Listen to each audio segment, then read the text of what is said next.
নমস্কার দর্শক বন্ধুরা, আজ মাংস রান্নার পদ্ধতিতে সয়াবিন রান্না করে দেখাবো।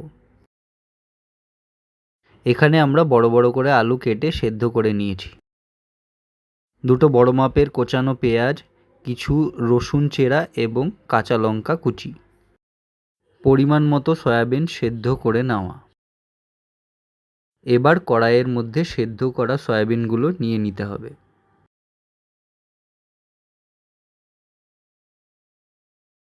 সয়াবিনের মধ্যে এবার সেদ্ধ করা আলুগুলোও দিয়ে দিতে হবে।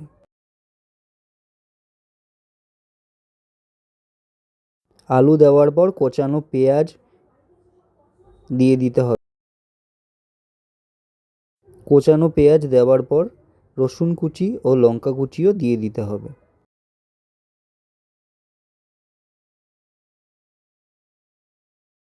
এবার এর মধ্যে পরিমাণ মতো হলুদ গুঁড়ো, স্বাদ অনুসারে লবণ দেওয়ার পর 1 চামচ ধনের গুঁড়ো দেওয়ার পর 1 চামচ জিরের গুঁড়ো,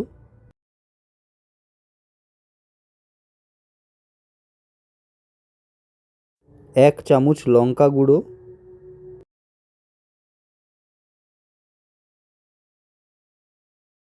মশলাগুলো দেওয়ার পর পরিমাণ মতো সরষের তেল দিয়ে দিতে হবে।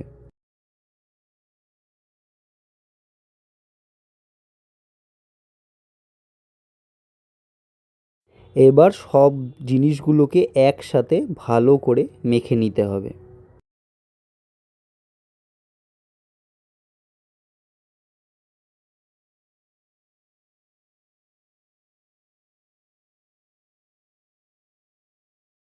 একটু সময় ধরে খুব ভালোভাবে নেড়ে চেড়ে মেখে নিতে হবে,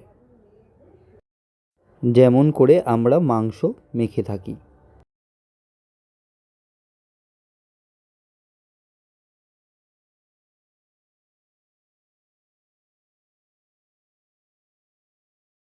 এখানে আমরা দুটো তেজপাতাও ব্যবহার করেছি, আপনারা চাইলে দিতেও পারেন, নাও দিতে পারেন।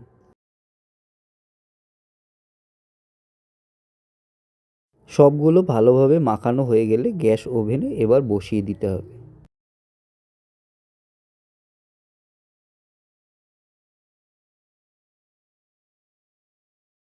ওভেনে বসানোর পর সয়াবিনটা ধীরে ধীরে নেড়ে চেড়ে কষানো শুরু করতে হবে।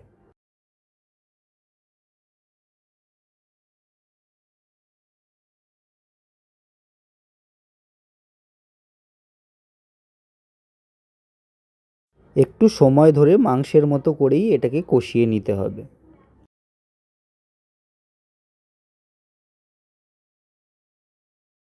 সয়াবিনটা ভালোভাবে কষানো হয়ে গেলে এর মধ্যে ঝোলের জন্য পরিমাণ মতো জল দিয়ে দিতে হবে।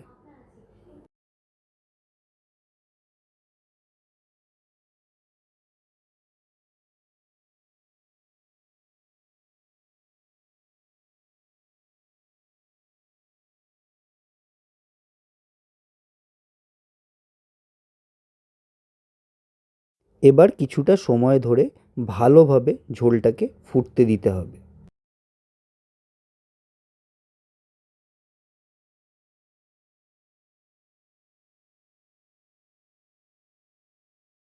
ঝোলটা ফুটতে ফুটতে ঘনভাব চলে এলে তার মধ্যে 1 চামচ ঘি দিয়ে দিতে হবে।